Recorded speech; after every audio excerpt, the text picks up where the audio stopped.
CCTV कैमरे लगाने आया था। फिर उसने मेरे से इसने हिंदू बन के बात करने की कोशिश करी। फिलहाल मैं उस पर तो ध्यान नहीं देती थी।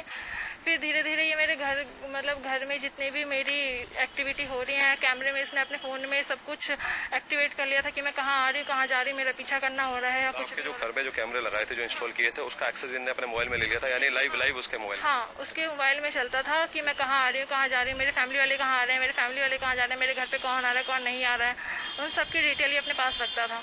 और फिर वही रहता था, मेरे को ब्लैकमेल करता था कि मुझे तुमसे शादी करनी है, ऐसा है वैसा है, शादी करो मेरे से। मैंने कहा भाई तू मेरे से दोस्त रहे, फ्रेंड रहे, कोई दिक्कत नहीं है। फिर वही था एक दिन कि अब आज की डेट में फिर पता चला कि हाँ भाई वो मेरे से तो हिंदू बन के बात कर रहा था, मगर है वो मोमडन। उसके पास आधार कार्ड था। भाई अब हमने अपने घर में किसी को ऐसे तो घुसने नहीं देंगे। हमने पहले उसका आधार कार्ड चेक करा, फिर उसने देखा होगा, हमने भी देखा कि हाँ भाई हिंदू, उसने कैमरे में लगाए जो भी था। फिर मुझे बाद में पता चला कि ये मोमडन है। फिर अब उसने जब आपके यहाँ आया, जब इंस्टॉल वगैरह करने आया, तो उसने अपने आप को हिंदू बताया था। हाँ, तो वही सीन था। फिर हमें तो उतना फिलहाल पता नहीं, हमने देख ही लिया था कि कोई हमारे घर में थोड़ी कैमरे लगा देगा। फिर हमने उससे जो भी थी सारी जानकारी रखी रही अपने पास। फिर उसके बाद अब पता चलता है कि उसने मेरे बारे में एक चीज नोट कर ली थी कि मैं कब निकल रही हूँ, मेरे कॉलेज आना जाना कब है, या कुछ भी ऐसा कुछ भी सीन है। तो फिर अब उसने क्या करा था कि मेरे को धमकी देने लग गया कि मुझसे शादी करो, ऐसा है वैसा। फिर मैंने कहा नहीं, मैं नहीं करूँगी भाई, मैं नहीं कर सकती हूँ, मैं फ्रेंड हूँ, फ्रेंड के तौर पे रहो, नहीं ऐसा कुछ नहीं। फिर मुझे पता चला कि अरे ये तो मोमडन है, ये मोमडन है, ऊपर से ये शादीशुदा है, इसके ऊपर डिवोर्स का केस चल रहा है, इसका डिवोर्स भी नहीं हुआ है।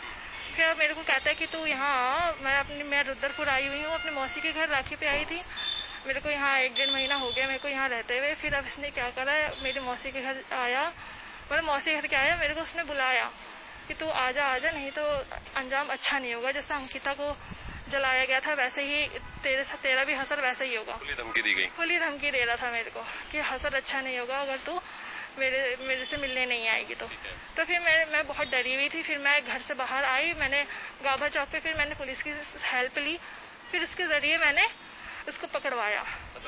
आज जब इसने आपको मिलने के लिए बुलाया था तो उस दौरान आपने पुलिस की सहायता ली, पुलिस को कॉल किया? हाँ। अब वो कहाँ है युवक? अब वो यहीं अंदर कोतवाली में बंद है। किस तरह की मांग करती हैं, क्या चाहती हैं?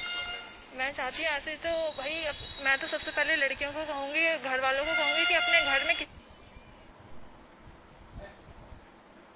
लगाने ये युवक आया था।